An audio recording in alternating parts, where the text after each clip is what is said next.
Nesse vídeo eu vou comentar sobre 10 eventos que devem definir a direção da economia e dos mercados internacionais no ano de 2024. Se você tem interesse nesse tipo de conteúdo, já se inscreve no canal para você não perder os nossos próximos vídeos. E também deixa o like, que ajuda bastante o canal a crescer. Eu vou me basear nessa matéria da Bloomberg, que eu acho que eles trouxeram 10 pontos bem interessantes aqui para a gente comentar. Lembrando que o foco aqui do canal não é macroeconomia. Nós aqui no GA, nós somos uma casa muito mais bottom-up. A gente olha muito mais a empresa, a gente olha muito mais o micro. E o macro fica mais em segundo plano, mas o que não quer dizer que isso não seja importante. Então é sempre interessante a gente estar preparado, a gente entender quais são os cenários possíveis, porque isso ajuda na tomada de decisão e ajuda também a gente reduzir os riscos. O primeiro e talvez o mais importante ponto aqui dessa lista é o rumo dos juros no mercado americano e também no mundo todo, e aqui no Brasil a velocidade do corte de juros, pensando no nosso mercado nacional. Então o mercado está de olho para ver se o Fed vai conseguir executar o plano de soft landing agora em 2024. O que é o soft landing? Normalmente, quando uma economia começa a elevar os juros, eles fazem isso para tentar frear a inflação e como resultado negativo, como consequência negativa, a gente tem uma recessão, a gente tem queda de emprego, a gente tem uma situação piorando ali na sua economia. O que os Estados Unidos têm tentado fazer é subir a taxa de juros para conter a inflação, sem gerar esse efeito negativo, sem gerar perda de emprego, sem gerar recessão no país. Isso seria realmente algo inédito e talvez jamais visto na história recente, pelo menos, da economia. Hoje o mercado espera, sim, já cortes de juros nos Estados Unidos em 2024. Para a primeira reunião de janeiro, a expectativa é de manter os juros, mas já para a reunião de março tem uma expectativa aqui de 50% de que os juros sejam cortados, e a expectativa aqui é terminar o ano nos juros ali nos Estados Unidos numa banda entre 3,75% e 4%. Então a expectativa é sim de pelo menos uns 4 ou 5 cortes ao longo do ano de 2024. E isso é importante porque não só isso impacta a precificação das empresas. Então aqui a gente tem, por exemplo, o múltiplo de preço-lucro das empresas dos Estados Unidos. Em azul vocês têm as empresas totais ali nos Estados Unidos. E aqui em amarelo a gente tem as small caps. Então, principalmente para as empresas de crescimento, empresas small caps, empresas mais arriscadas, quando você tem uma taxa de juros que foi o que aconteceu nesses últimos anos, você tem uma queda muito forte, uma pressão muito forte no múltiplo dessa empresa, nos múltiplos, na precificação dessas empresas. E as ações tendem a cair bastante, que foi o que aconteceu nesses últimos 2, 3 anos. Então, se a gente tiver um corte de juros, a gente pode ver um boom novamente de empresas de small caps que acabam chamando bastante atenção e acabam agitando ali bastante o mercado, tem IPO, isso acaba sempre aquecendo a economia. Não só pela questão de preços, mas também pela questão aqui de dívidas, né? Porque quando a gente olha aqui, por exemplo, a porcentagem de empresas no mercado americano que pagam mais juros de dívidas do que elas geram de caixa, hoje nas top 3 mil empresas, cerca de 20% das empresas já estão tendo mais gasto com juros do que o que elas geram de caixa. Isso daqui é muito danoso, as empresas não conseguem crescer, elas não conseguem contratar, elas não conseguem investir, elas não conseguem pagar dividendos. Então realmente fica um cenário muito ruim ali para as empresas, principalmente as menores, né? As empresas do S&P 500 aqui, elas têm até uma situação mais favorável. Aqui menos de 5% estão nessa situação, mas conforme vai reduzindo o tamanho da empresa, a tendência é que elas vão sofrer mais. Lembrando que os juros nos Estados Unidos é apenas 5%. Imagina se eles tivessem os juros como a gente tem aqui no Brasil, beirando 15%, que beirou 15% aqui no ano passado. O segundo ponto para ficar de olho são nas eleições dos Estados Unidos, com a expectativa de que o Donald Trump realmente vai ser o candidato ali republicano, o candidato da direita americana para enfrentar o Joe Biden em novembro nas eleições. Não só a expectativa do Trump ser o candidato, até porque o DeSantis, que era o seu maior competidor, desistiu e agora está apoiando o Trump, mas também uma expectativa hoje do mercado, pelas pesquisas realizadas, de que o Trump provavelmente vai ser eleito novamente o presidente nos Estados Unidos. E quando ele foi eleito lá em 2016, a gente teve um rally ali de alguns setores que o mercado acaba ficando mais de olho. Então, a gente teve um rally no setor financeiro, no setor bancário, a gente teve um rally no setor de energia, no setor industrial. O Trump ele tem um discurso muito nacionalista de trazer de volta as indústrias para dentro dos Estados Unidos, né? Aquele discurso de Make America Great Again,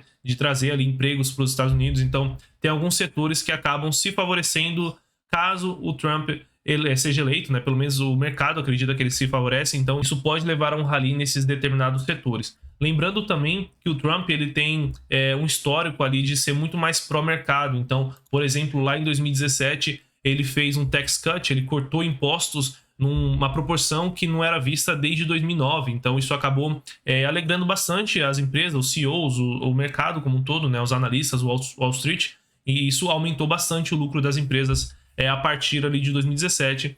E a expectativa é que talvez ele faça algo parecido com o que ele fez em 2017, justamente porque diferente dos democratas, né? Eles são muito parecidos, ambos aumentam ali o governo, né? Tanto os democratas quanto os republicanos. A diferença é que os democratas eles focam em gastar mais e os republicanos eles focam em cortar impostos. Então isso sempre aumenta ali o déficit, isso sempre aumenta a dívida americana. Para o cenário fiscal ali americano, acho que tanto faz qualquer um dos dois que ganharem. A diferença mesmo é o direcionamento. Então, se o Trump ganhar, provavelmente a gente vai ter políticas mais pró-mercado do que a gente teve com o Biden nesses últimos anos.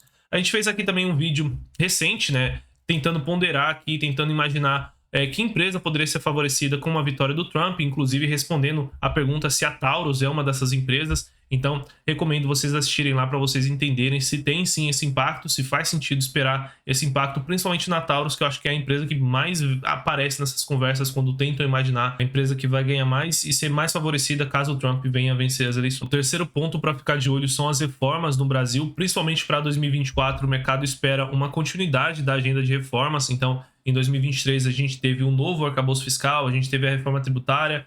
Ambas essas reformas não foram boas reformas, foram reformas ali, o mercado avaliou como nota 5, nota 6, então poderia ter sido muito melhor, mas talvez não havia cenário para poder aprovar uma reforma melhor, não tinha ali interesse do governo em fazer algo melhor do que foi feito.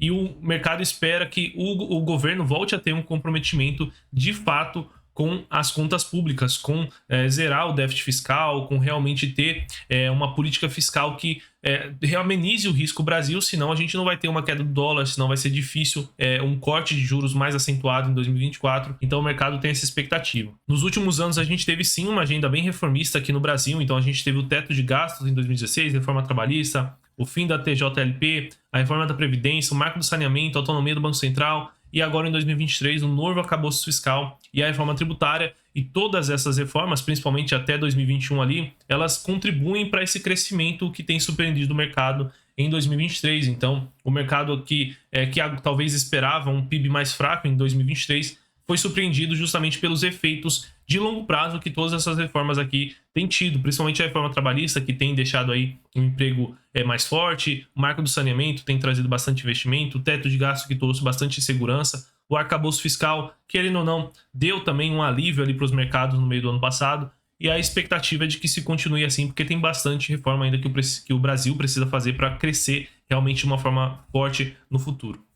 Talvez em 2024 o risco fiscal aqui do Brasil volte a chamar a atenção do mercado, volte a fazer preço. Afinal de contas, o crescimento real das despesas em 2023 foi um dos maiores nos últimos anos, de 7,7% a expectativa, né, do fechamento aqui do ano, muito acima do crescimento real das receitas. Então o governo está gastando muito mais do que ele poderia gastar e ele deve terminar o ano aqui com um déficit acima de 230 bilhões, que era acima do pior cenário previsto até pelo ministro da Fazenda, o Haddad. Então realmente o governo está gastando muito e não está conseguindo ter receitas que suportem todo esse gasto a mais que eles têm feito, né? Inclusive o mercado, né, mais de 95% do mercado, quando essa pesquisa foi feita, não acreditava na promessa de déficit zero em 2024 que o governo fez ali durante o arcabouço fiscal, durante a aprovação do arcabouço fiscal.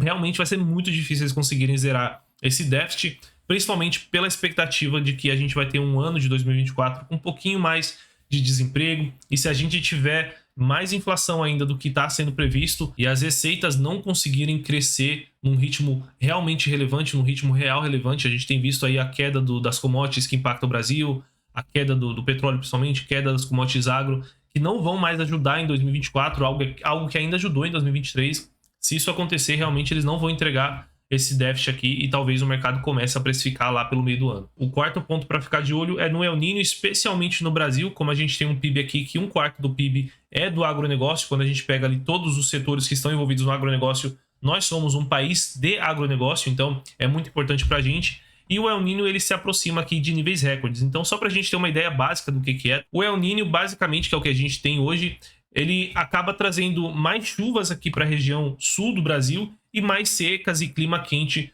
no norte e no nordeste do Brasil. Isso aqui, se você tem por muito tempo e se você tem também num nível muito forte, que é o que a gente tem tido agora, um recorde aqui de temperaturas, um recorde de chuvas, isso acaba impactando a plantação, isso acaba impactando a produtividade. Então, o El Niño e o La Niña, né, a gente tem esses ciclos entre um e o outro, né? O La Niña é o exato oposto, seriam chuvas em um tempo um pouco mais frio ali no norte e no nordeste, e um pouco mais de sol e de e de clima quente aqui no sul e no centro-oeste. Então, a gente tem esses ciclos. Acho que o que impacta mais o agronegócio é que quando eles duram muito tempo e eles vêm de uma forma muito forte, porque não dá para você se preparar, não dá para você mudar a sua cultura de uma forma tão rápida assim, de um ano para o outro. E quando a gente pega aqui os ciclos desses dois, né, desses antagonistas do El Niño e do La Niña, né, a gente tem aqui que o El Niño é quando vocês veem a barra vermelha aqui para cima. Então ali em 2022, no final de 2022, início de 23,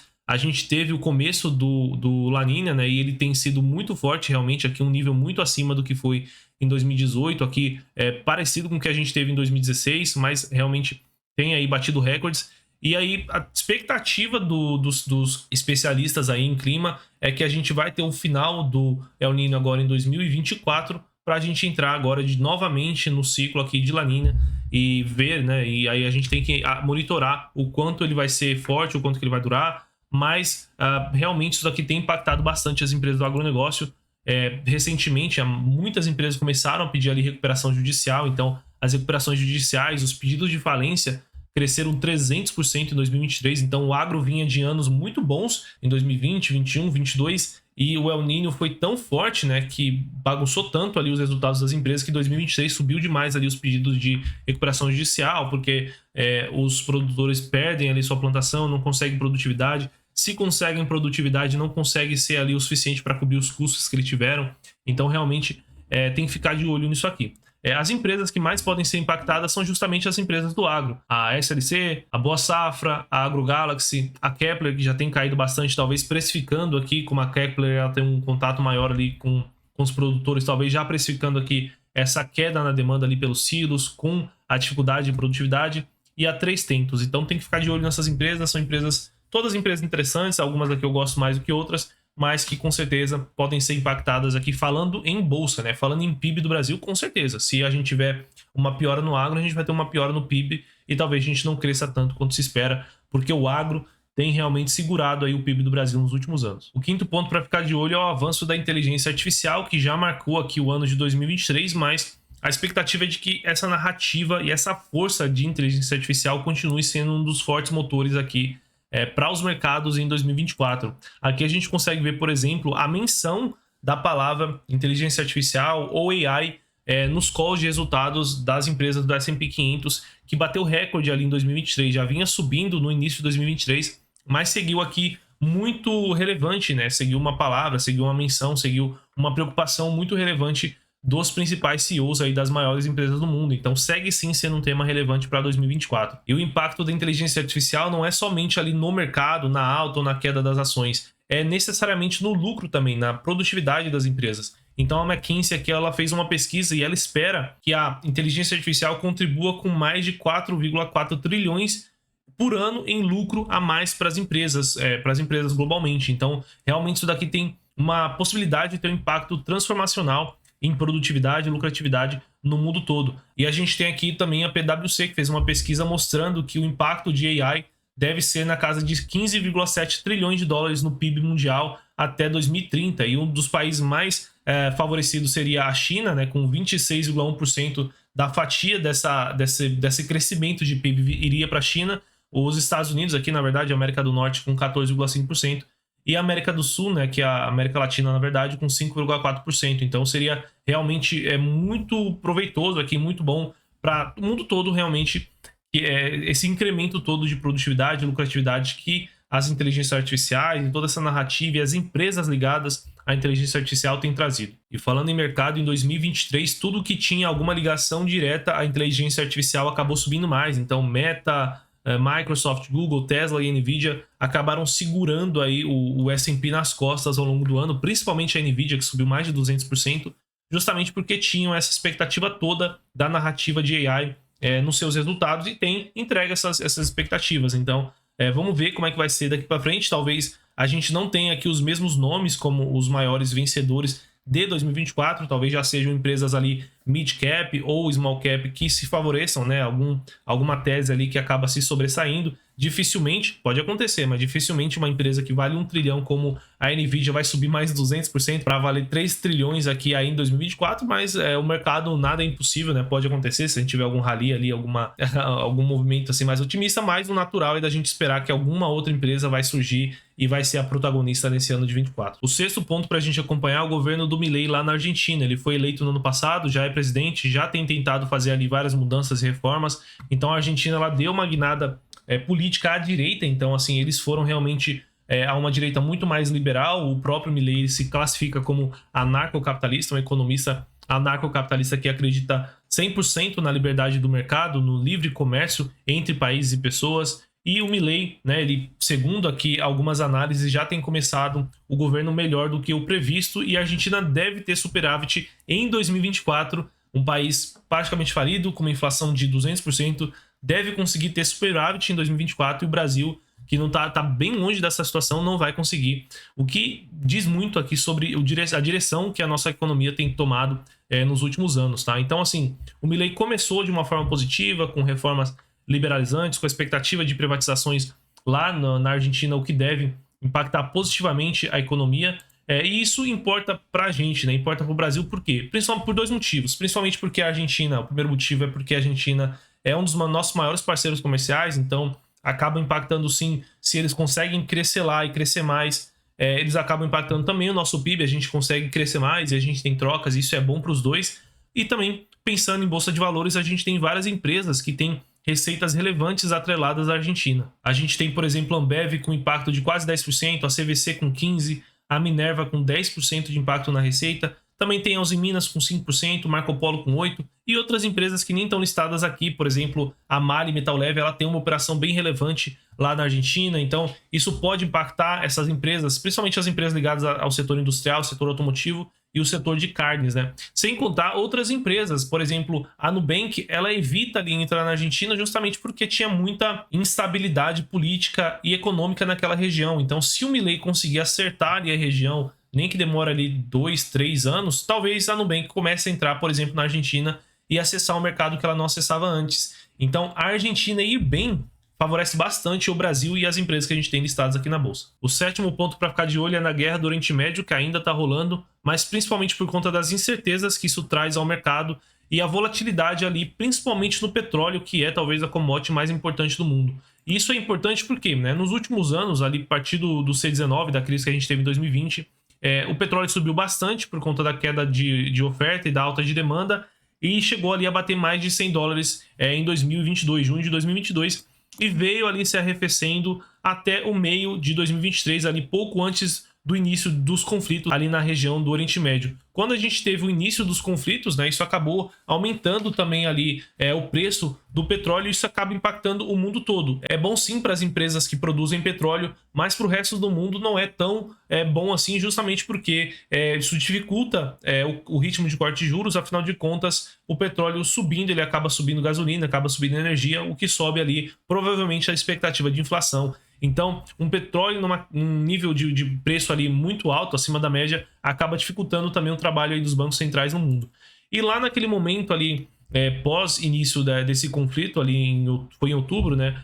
A gente já tinha previsões de que o petróleo ia ficar em cerca de $90 o barril agora em 2024. Ele está no momento 78, tá um pouquinho longe aí dos $90, né? Mas, querendo ou não, acabou aumentando essa expectativa. Então, para onde vai o petróleo esse ano, a gente não sabe, não tem como saber, igual o dólar, é muito difícil de prever, mas a expectativa é de petróleo ainda negociando a níveis historicamente altos. Então, a expectativa, né, aqui o petróleo tá em cerca de $80, ele chegou a negociar ali em 2015, 16 a 60, $50, e a expectativa para 2024 hoje, pelo menos do JP Morgan, que lançou hoje essa expectativa, é de um petróleo ali em $80 nos próximos trimestres, né? Eles falam longo prazo, mas daqui a 6 meses eles vão falar que o preço é diferente. Então dá pra gente imaginar que pro ano de 2024 vai ser aqui em cerca de $80.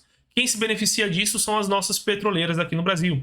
Então a Petrobras, a PetroRio, a 3R, a Recôncavo e a Enalta, todas se beneficiam se o petróleo ficar realmente $80 aqui na média, ao longo de 2024, porque elas conseguem vender ali o seu produto num preço maior e como elas têm um custo muito baixo, elas conseguem ganhar muita margem, gerar muito caixa, reduzir dívida, investir para crescer. Então, um cenário de Brent aqui, um cenário de petróleo próximo de $80, que ainda são níveis altos, favorece demais as nossas empresas petroleiras aqui no Brasil. O oitavo ponto para ficar de olho é na guerra da Ucrânia, que iniciou lá em fevereiro de 2022 e ainda continua acontecendo até hoje. A gente ainda sente o impacto disso, principalmente na Europa. Então, ali a Europa, né, ela tem sofrido um fenômeno bem difícil de lidar do ponto de vista econômico.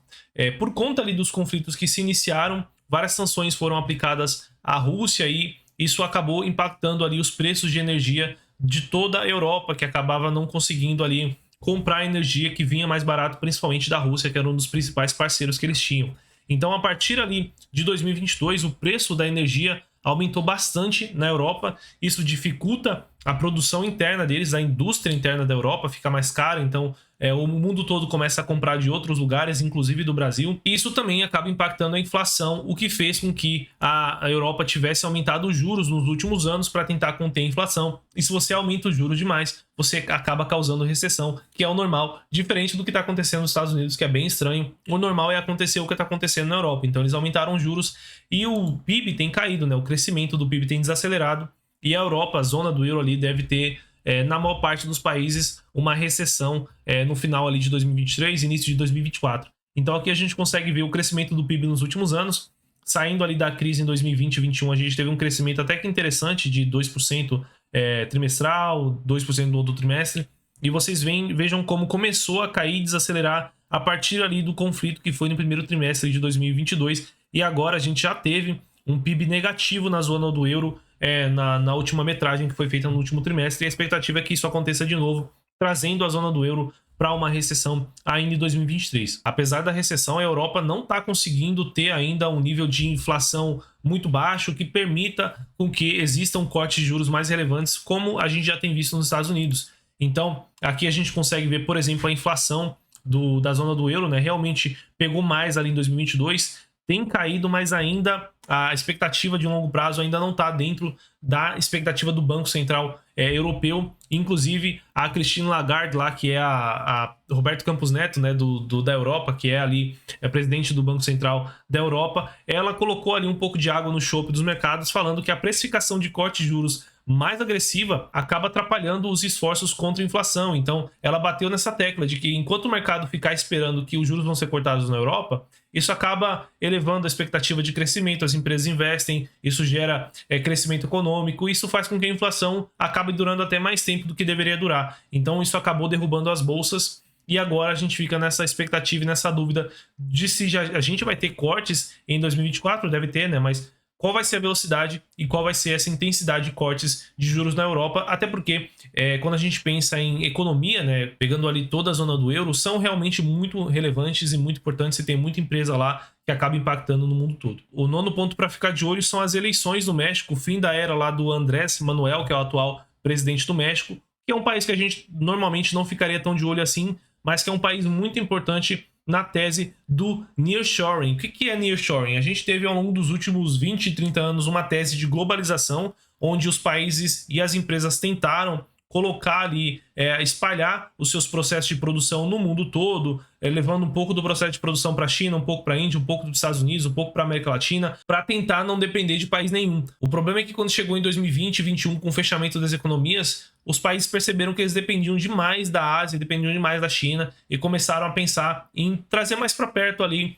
os seus processos produtivos. Isso que é o nearshoring. E como tem muita empresa nos Estados Unidos, e aqui a gente consegue ver, por exemplo, pelo mapa, que um país muito próximo ali dos Estados Unidos é justamente o México. O México é um dos países mais favorecidos por essa tese de nearshoring, que é trazer de volta ali o processo produtivo para perto das empresas. Então, existem ali planos anunciados de investimentos de, em média, 35 bilhões de dólares por ano no México, sendo que 40% são da indústria, e desses 40% que são da indústria, 67% são de estrangeiros. Então, realmente, empresas de outros países tentando utilizar o México como se fosse a nova China, do mesmo jeito que na Ásia estão tentando utilizar a Índia como se fosse a nova China, para depender menos da China, até porque a China está bem estável nos últimos anos, tá? Então, com a mudança aqui de um presidente, há um risco maior de mudanças e intervenções regulatórias em determinados setores. Isso pode acabar impactando todo esse movimento de nearshoring, que tem sido um boom muito interessante industrial no México ali, que se tornou uma alternativa ao Made in China, né? Falando aqui de empresas no Brasil que podem ser impactadas por isso, eu cito aqui como exemplo a Tupy e a WEG, que são empresas que têm se aproveitado dessa tese do nearshoring. Elas têm operações no México, elas têm operação aqui na América do Sul, fora Brasil, e tudo isso acaba dando alternativas para os clientes dela utilizarem essas empresas, Tupy e WEG. Tem outras também, a Home também tem, outras empresas industriais do Brasil, e os clientes delas podem utilizar essas empresas como os seus centros ali de produção fora a China. Então essas empresas podem ser impactadas, mas a gente precisa acompanhar ao longo de 2024, ouvir os calls dessas empresas, qual que é o sentimento delas, como é que está sendo esse impacto e se realmente vai acontecer esse impacto. E um décimo ponto para ficar de olho, a Bloomberg colocou as ofensivas aqui de Elon Musk. A impressão que me deu é que não tinha o que colocar em décimo lugar, eles colocaram alguma coisa, afinal de contas uma lista com 9 ficaria estranho, né? Mas eu não vejo tanta relevância assim nas ofensivas do Elon Musk ao longo de 2024. Ele é sim o homem mais rico do mundo, ele é sim muito inovador, as empresas dele impactam ali a sociedade, mas o que ele faz ali, por exemplo, na gestão do X, que é o que eles falaram aqui, não sei se faz muita diferença. Ele tá ali com uma rixa com alguns anunciantes da plataforma, especialmente a Disney. Impacta um pouquinho a Disney, mas não tem um impacto assim que pode impactar realmente um país todo de uma vez ou mover o mundo, né? Apesar disso, eu quero fazer um vídeo específico falando de Tesla, falando da bolha dos carros elétricos, né? Tem que se falado muito sobre essa possível bolha. Então, no último mês, as ações da Tesla já caem aqui 18,5%, sendo que o mercado espera aqui que as ações continuem caindo. Então, as ações podem ter uma queda de 10% caso a Tesla traga uma margem bruta menor do que o mercado espera. Lembrando que a Tesla vem derrubando ali as suas margens brutas, vem vendendo os carros cada vez mais baratos para conseguir vender, para conseguir ganhar mercado, para conseguir manter mercado. E a competição tem aumentado ali com a Tesla. Então a BYD recentemente passou a Tesla, ultrapassou a Tesla pela primeira vez como a maior fabricante de carros elétricos do mundo, totalmente elétricos, né? A BYD ela já é muito maior do que a Tesla em número de produção de carros, mas carros somente totalmente elétricos. A Tesla ainda era maior até recentemente, e a BYD passou, né? Eu também quero falar um pouco dessa tese de carros elétricos pensando em longo prazo, né? Se realmente foi uma bolha, se foi um surto coletivo ali em 2019, 2021, porque, por exemplo, lá nos Estados Unidos, os carros da Tesla, eles estão ficando sem carregar justamente por conta do frio. Aí a gente tem visto várias cenas dos carros abandonados nas ruas, porque o frio ali acaba impossibilitando da bateria funcionar. Então, quero fazer um vídeo específico só para isso. Quero fazer um vídeo também específico sobre o agro aqui no Brasil. Então, tem alguns assuntos aqui que eu quero me aprofundar um pouco mais. Se você não quiser perder nenhum desses conteúdos, você tem que se inscrever no canal para você acompanhar os nossos próximos vídeos, para você acompanhar as lives que a gente vai ter aqui no canal. Toda semana tem live. E quando saírem os resultados do quarto trimestre de 23 das empresas da nossa bolsa aqui, vai ter live praticamente todo dia. Então se inscreve no canal, não custa nada. E também deixa o like, que também é de graça por enquanto. Deixa o like que ajuda bastante o canal a crescer. E se você gostou desse vídeo aqui, lembrando, recomenda ele para algum amigo seu, para ele saber o que ele tem que ficar de olho aqui no ano de 2024, pensando principalmente como investidor, com um olhar de investidor. Pelo vídeo de hoje é isso, eu vou ficando por aqui. Bons investimentos e até o próximo vídeo.